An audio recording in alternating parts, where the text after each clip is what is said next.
Paddy Padmanathan, President and CEO of Aqua Power, a company that is entirely focused at generating electricity and producing desalinated water. We invest in these kind of assets, so we get them built and then we own them for the long term and we operate them ourselves and deliver bulk capacity on long-term contracts to bulk off-takers. So that's the business model that we respond to. While we're a technology-neutral, fuel-agnostic company, we deliver electricity and desalinated water as reliably as possible, as cost-competitively as possible. We have started to invest very significantly in renewable energy, simply responding to our customers who are now starting to seek more and more of it. We are here in the Kingdom of Morocco. We have been here for nearly 5 years now. We have some very significant investments, all of it in the renewable energy arena.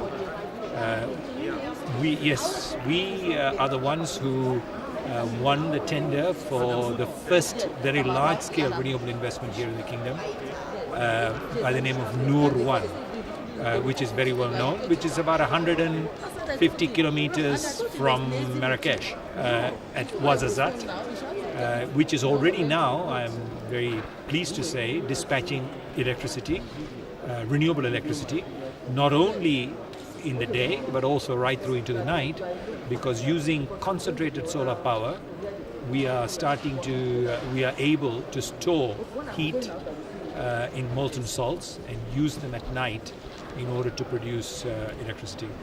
At the same site at Noor, we're also currently building two very large CSP plants also, two more. So when the whole complex is completed at the end of 2018, that complex will be dispatching 510 megawatts, which is fairly significant in the context of Morocco, during the day and into the night. In the new plants, we have more longer duration storage. Also in Tangiers, we are developing a fairly large wind farm, which will be dispatching energy to 3 cement plants. So basically displacing fossil fuel energy that the cement plants are using with entirely renewable energy.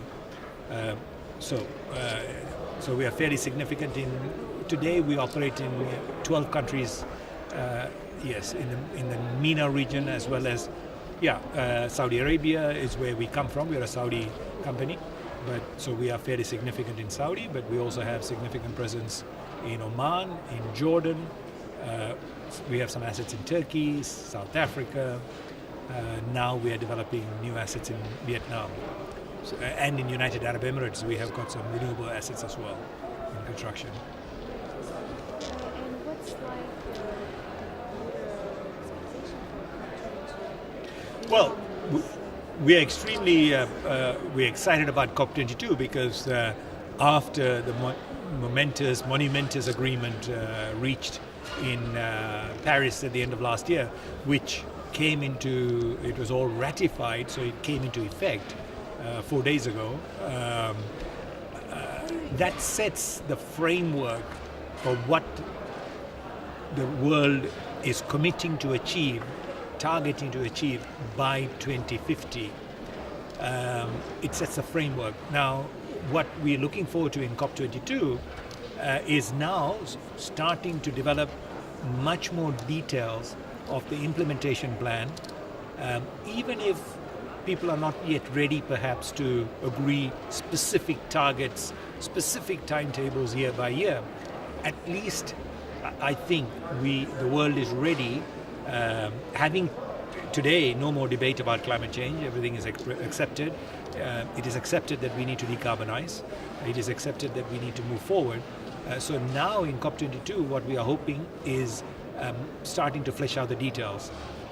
So that, I think what is important is, just in order for all of us to keep pace with what needs to be achieved, if we can come to an agreement around how we're going to set targets, how we are going to disclose performance, and allow for us to monitor ourselves. It's very much about not holding other person responsible. It's very much about ourselves keeping a check on making sure we are achieving what we are publicly committing to achieve. There is a lot. Sorry, say that again? It's more about consciousness. Yes, it's much more about how we're going to end up doing what we say we're going to do. Look, I mean, the fact of the matter is technology is starting to give us a lot of support.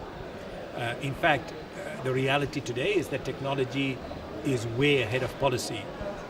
I think it's extremely important that policy catches up with technology and gives a framework for technology to then dovetail and deliver.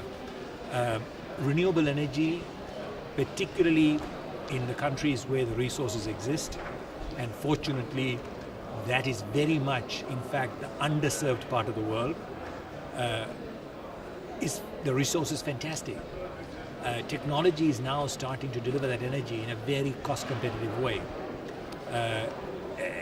In the MENA region, for example, Middle East, North Africa region, the fact of the matter is, even with subsidized fuels, for the energy that we consume when the sun is shining or the wind is blowing, we cannot do it cheaper than we can now with renewable energy. So it's the other way around. So fossil fuel is now become the alternative, almost, okay? So that is already there. It's now about how we deploy it and also how we do it in such a way that we can create much more value beyond just the green megawatts. I think decarbonization, generating electricity using renewable resources, I think are extremely essential, and that's a foundation. We know that.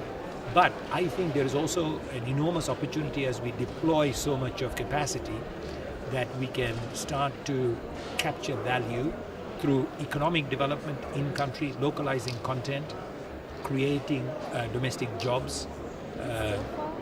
Sorry? No. In our view, in fact, the deployment that we have done in Nor 1, for example, achieved the targeted domestic content. For example, during construction, over 95% of the labor that was used, all the people who were there for construction were Moroccans. Not only were they Moroccans, a significant majority of them came from the region itself. Now, the fact of the matter is all these kind of plants eventually get, in many instances, get built in fairly remote locations because that's where the wind is blowing harder or the solar resource is there.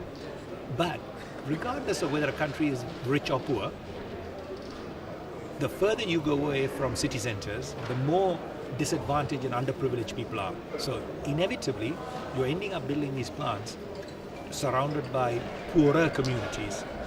These plants are fantastic stimulus for economic development in a very local context in those communities, as we are seeing and as we are experiencing. So there's a hell of a lot more that can be done through the green revolution. I think it's probably correct now to say we are starting to move from industrial revolution to green revolution. But as we start to do that, we also look to reset the way development was done. Much more inclusive development.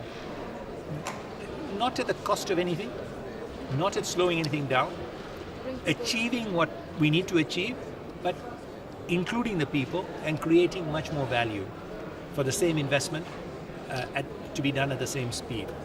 So COP22, an extremely important, critical event to focus, give the necessary impetus in order to figure out, start to agree we need to move. My pleasure. Thank you very much.